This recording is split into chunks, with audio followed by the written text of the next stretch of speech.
Menstrual hygiene के साधारण भाषा में कहबै तऽ मासिक के समय जे साफ सफाई रखे के छै ओकरा मेंस्ट्रुअल हाइजीन कहै छै।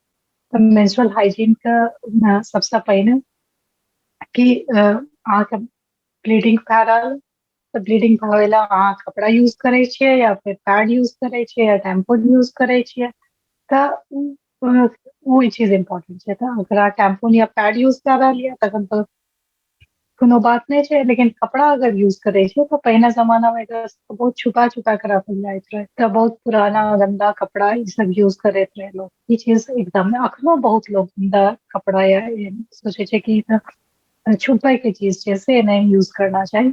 आइ काल्हि बहुत सस्ता पैड सेहो आबि गेल छै, बल्कि आइ काल्हि एनवायरमेंट के देखे एक बहुत सारा संस्था छै जे कि रीयूजेबल पैड बनबै छै जेकरा वॉश कए सकै छी ओकरा गरम पानि। एक चीज भए गेलै अहाँ टैम्पून या पैड रेडीमेड यूज करै छियै तऽ अहाँ ओकरा यूज कए सकै छियै। दोसर चीज अगर अहाँ कपड़ा यूज करै छियै तऽ एकदम साफ कपड़ा, धुलल कपड़ा और ओकरा भए सकै तऽ गरम पानि में धोए कऽ तखन यूज करू।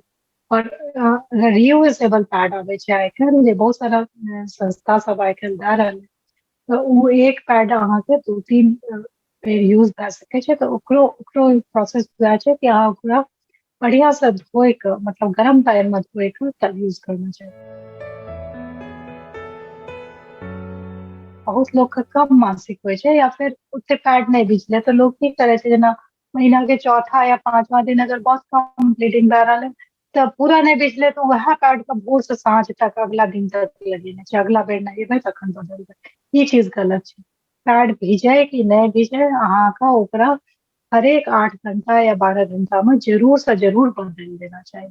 वो एरिया को कखनो अहाँके गीला नहीं छोड़ना चाहिए। बहुत सारा एंटी फंगल पाउडर आवे छै जे अहाँ यूज कर सके छियै, और ई सब सिंपल जे हाइजीन छै एकरा ध्यान देना चाहिए। पैड के यूज करना चाहिए, साफ पैड यूज करना चाहिए।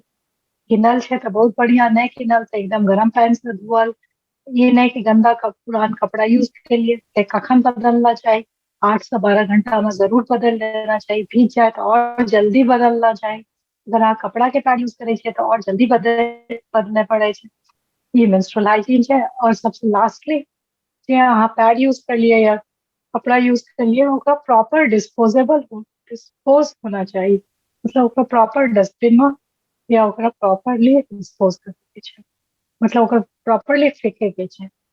जैसे कि हमर सबके अगल बगल एनवायरमेंट में वातावरण में गंदगी नहीं फैले। सबसे जे सेफेस्ट और सबसे बढ़िया छै ओ मेंस्ट्रुअल कप होइ छै। शी कप कए के आबै छै, ओकरा अगर अहाँ यूज करे छियै तऽ उ एक रीयूजेबल होइ छै। ओहिसे वातावरण में बहुत कम गंदगी फैले छै और ओकर एक बहुत इम्पोर्टेंट फायदा होइ छै कि ओहिसँ नोटिस ओहिमे अहाँ देख सकै छियै कि कते ब्लीडिंग भेलै। जेना पेशेंट आपको कहै छै कि हमको बहुत ज्यादा ब्लीडिंग हो रही है, तो ओकरा मेजर करे के कोनो तरीका नहीं छै हमरा सबके पास। पेशेंट के बात हमरा सबके माने पड़ते, या फिर अलग अलग आदमी अलग पैड यूज कर रहे हैं, बहुत बेर हम सब पैड के गिनती करे छी। लेकिन शी कप में की होइ छै कि हम सब देख सके छी कि अमाउंट कते छै। शी कप बहुत बढ़िया चीज छै। मेंस्ट्रुअल कप अगर अहाँ ओकर आदत अहाँके लागि जाए तो बहुत बढ़िया छै। ओकर अलावा टैम्पनेट यूज कर सके छियै, पैड जे नॉर्मल सैनिटरी पैड आबै छै से यूज कर सके छियै, साफ कपड़ा यूज कर सके छियै, रीयूजेबल पैड आइ काल्हि जे कपड़ा के आयल है ना से यूज कर सके छियै। ये जे हम सब अगर कपड़ा यूज करे छियै तो देखियो कते बेर एकरा बदलना चाहिए। तो जेना हम कहलिए कि अगर अहाँके ब्लीडिंग नहीं भए रहल है या चौथा या पांचवा दिन छै या ओहिनो अहाँके कम ब्लीडिंग होइया, तखन ई नहीं सोचना चाहिए कि जब तक पूरा भीज जेतै, मतलब वो अगर एक दिन बाद भीजतै या 2 दिन बाद भीजतै तो हम 2 दिन बाद बदलबै, से नहीं। अगर नहियो भीजले है तब वो 8 से 12 घंटा में ओकरा जरूर बदल देना चाहिए, नंबर 1।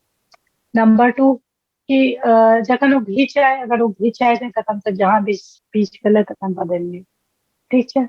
तेसर चीज ई छै कि जे कपड़ा यूज करे छै ओकरा की करना चाहिए। कपड़ा के सिंपल आ गरम पानी में उबालत पानी में अगर ओकरा धोइ लै छियै तो कोनो कपड़ा के साफ भए सकै, मतलब तखन ओकरा यूज कए सकै छी। हाँ, सिंपल पानि से या साबुन से, नॉर्मल साबुन से धोई सकै छै, लेकिन बहुत स्ट्रांग साबुनो नहीं यूज करना चाहिए। ई बात के ध्यान रखना चाहिए। दोसर चीज ई छै कि उ जगह का सूखा रखने बहुत इम्पोर्टेंट छै।